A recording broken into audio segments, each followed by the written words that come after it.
We do not wish to go into war, but please be rest assured, should you initiate any aggression, first, you shall never be able to surprise us. Pakistan Armed Forces shall never be surprised by you. But let me assure you, we shall surprise you. हम भारत से चौंकेंगे नहीं बल्कि उसे हैरान कर देंगे। DGISPR major general Asif Ghafoor का दो टोक पैगाम। कहा, भारत जान ले जंग का रास्ता इख्तियार नहीं करना चाहते, लेकिन रद्द अमल का हक महफूज रखते हैं। भारत की जानिब से किसी भी जारी हद का जवाब दिया जाएगा। हम गुजरे हुए कल की फौज नहीं, अपने कदमों पर खड़े होकर अपने हाथों से जंग लड़ी है।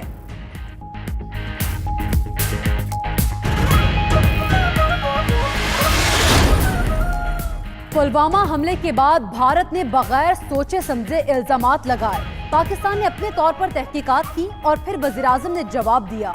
मेजर जनरल आसिफ गफूर का कहना है, कंट्रोल लाइन पर भारतीय फौज की कई तहें हैं। बारूदी मवाद आपका, गाड़ी मकामी और हमला आवर भी कश्मीरी था। हमले पर भारतीय फोर्सेस से पूछें, सबूत हैं तो दें। दबाव में नहीं, अपने मफाद में सिर्फ उसके खिलाफ एक्शन लेंगे जो पाकिस्तान से दुश्मनी कर रहा है।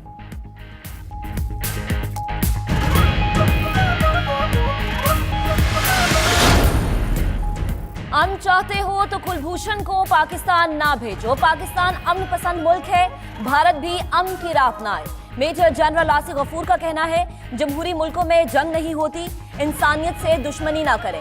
खित्ते के अमन को सबसे बड़ा मसला कश्मीर का है, आइए इसको हल करते हैं। भारत का सारा मीडिया वॉर जर्नलिज्म कर रहा है, पाकिस्तान का मीडिया अमन पसंदी की जानिब है।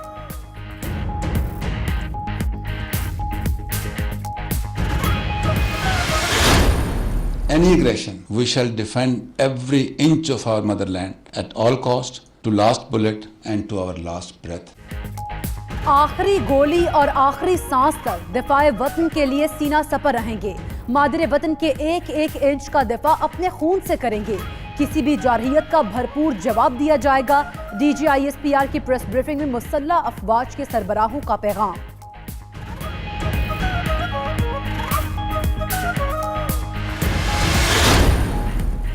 ऑपरेशन रद्दुल फसाद बाकी तमाम ऑपरेशन से मुख्तलिफ और मुश्किल था। डायरेक्टर जनरल ISPR का कहना है, ऑपरेशन रद्दुल फसाद मुल्क भर में अमन के लिए करना था। इसके अच्छे नताइज आना शुरू हो गए हैं। इंटेलिजेंस इदारों ने बहुत सारे वाकयात को कामयाबी से रोका, आगे भी कार्रवाइयां जारी रहेंगी।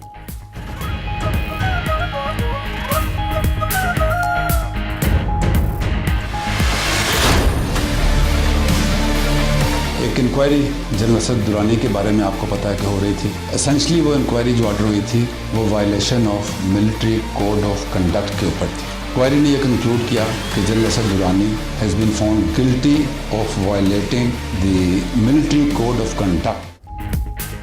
Lieutenant general retired Asad Durrani फौजी नज़्मो ज़ब्त की खिलाफ वर्जी के मुर्तकिब पाए गए। उनकी पेंशन और दीगर अलाउंसेस मनसूख, नाम ECL पर है। दीगर 2 सीनियर ऑफिसर भी जेर हिरासत हैं। उनका कोर्ट मार्शल चल रहा है। जैसे ही खत्म होगा तमाम तफसीलात सामने लाई जाएंगी। DGISPR की न्यूज ब्रीफिंग।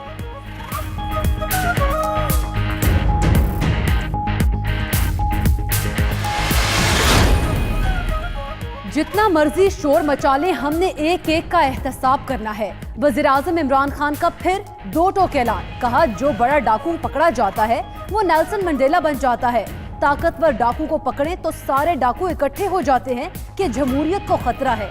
जेलों में सिर्फ गरीब, असेंबली में डाकू नजर आते थे। जब महलात पकड़े गए तो ये कोई कागज नहीं दे सके।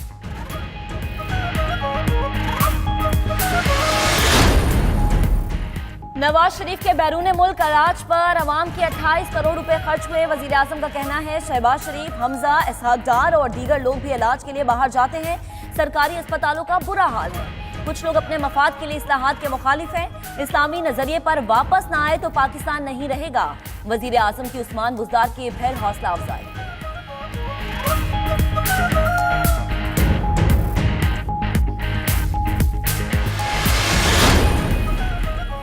पंजाब के मुस्तहिक खानदानों के लिए खुशखबरी। वजीर आजम ने हेल्थ कार्ड स्कीम का इफ्तिताह कर दिया। कार्ड होल्डर सालाना 7,20,000 रुपए तक इलाज करवा सकेंगे। अस्पताल तक रसाई के लिए किराया भी दिया जाएगा।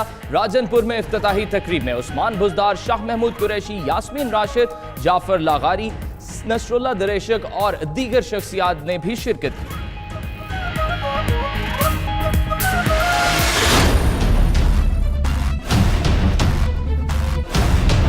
बिरयानी, सिर्फ बिरयानी खाई है। इफ्तार में तो उन्होंने कल दोपहर को खाया था। ये कोयटा से आ रहे हैं।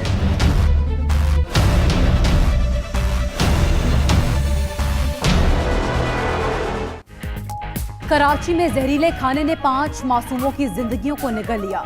फूड पॉइजनिंग का दिलखराश वाकया, 5 बच्चे तड़प तड़प कर जाँ बहक। फुप्पो की हालत तशवीशनाक, मां को अस्पताल से डिस्चार्ज कर दिया गया। जाँ बहक बच्चों का अस्पताल में पोस्टमार्टम मुकम्मल। मुतासरा फैमिली का ताल्लुक कोयटा से है। बच्चों की वालिदा के इलाज के लिए कराची आए, सदर के नौबहार रेस्टोरेंट से बिरयानी खाई थी।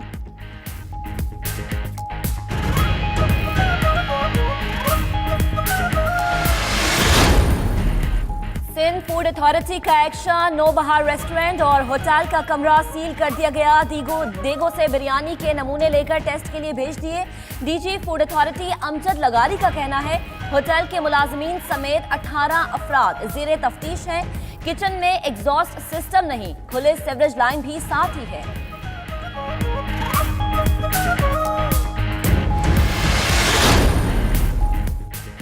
कराची में यूपी मोड़ पर गाड़ी पर फायरिंग से 2 अफराद जाँ बहक, 1 जख्मी। जाँ बहक अफराद की शनाख्त नसरुल्लाह और नूर अली के नामों से हुई। जख्मी शख्स मोहम्मद रफीक और दोनों लाशें अस्पताल मुंतकिल कर दी गई।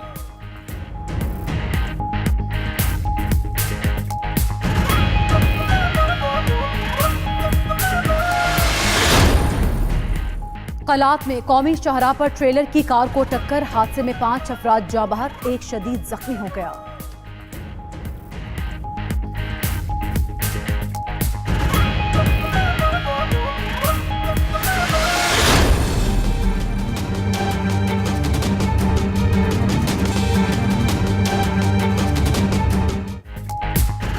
नई तारीख रकम, जेरे हिरासत मुलजिम ने असम्बली इजलास की सदारत की। नैब टीम जेरे हिरासत मुलजिम आगा सिराज दुरानी को इजलास के लिए असम्बली लाई। स्पीकर से मुराद अली शाह की मुलाकात, गिरफ्तारी और सेहत से मुतालिक दरियाफ्त किया। आगा सिराज दुरानी को एहतसाब अदालत ने जिस्मानी रिमांड पर नैब के हवाले किया था।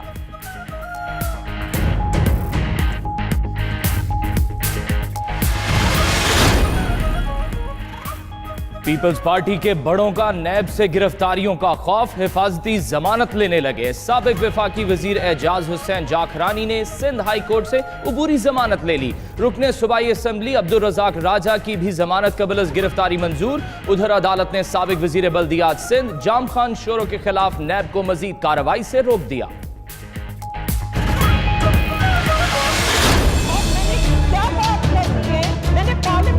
शर्म की बात है, इनके लिए डूब मरने की बात है। आप हमारे लिए आप अपनी सीट पे जाएं, बैठे। अगर आज मेरी पार्टी आप अपनी सीट पे जाएं, बैठे। मैं आपको मौका दे रहा हूं। कौमी असम्बली में ऑपोजिशन का दूसरे रोज भी हंगामा। मुराद सईद और फहमीदा मिर्जा को माइक देने पर नारेबाजी। पहले स्पीकर डाइस का घेराव और फिर वॉकआउट कर दिया। मुराद सईद बोले ऑपोजिशन के लिए शर्म से डूब मरने का मकाम है कि नवाज शरीफ का बयान भारत आलमी अदालत में सबूत के तौर पर इस्तेमाल कर रहा है।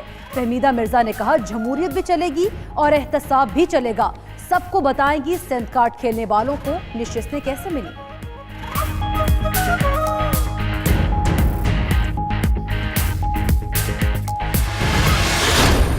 ख्वाजा साद रफीक साहब को इस हाउस में अपने हल्के की नुमाइंदगी से महरूम किया गया है। जो केसेस नायब बनाना चाहते जरूर बनाए, हमें उसे कोई ना डर है ना खदशा है। इंशाल्लाह वो हकीकत भी सामने आ जाएगी। नैब केसी से हमें कोई डर नहीं, बगैर सबूत गिरफ्तारियां हो रही हैं। शाहिद हकान अब्बासी का कौमी असम्बली में इजहार ख्याल। साबिक वजीर आजम का साद रफीक के प्रोडक्शन ऑर्डर जारी करने का मुतालबा। अपोजिशन अरकान ऐवान में गैस की बिल की कॉपियां फाड़कर उछालते रहे।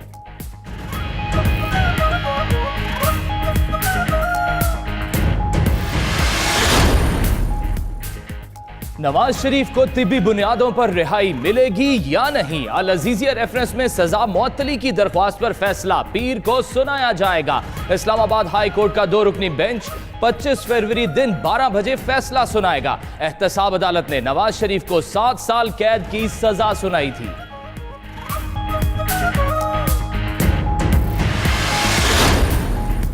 LNG scandal. नैब ने वजीर रेलवे शेख रशीद को 27 फरवरी को तलब कर लिया। शेख रशीद को LNG केस में बतौर शिकायत कुनिंदा तलब किया गया। नैब रावलपिंडी ऑफिस में LNG से मुतालिक रिकॉर्ड साथ लाने की हिदायत।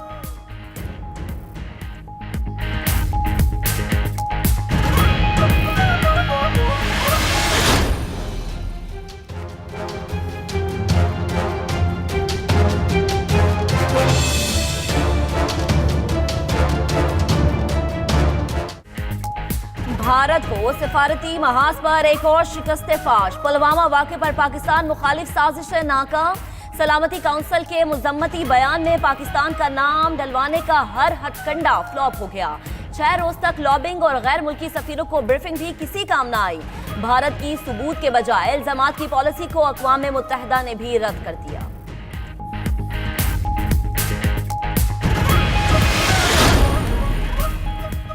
मकबूजा कश्मीर में भारत की रियासती दहशतगर्दी जारी। जिला बारामूला के इलाके सोपोर में सर्च ऑपरेशन के दौरान गोलियां बरसा दी गईं। एक शहरी शहीद। वादी में काबिज फौज के मुजालिम और इंतहा पसंदों के हमलों के खिलाफ आज भी मुकम्मल हड़ताल।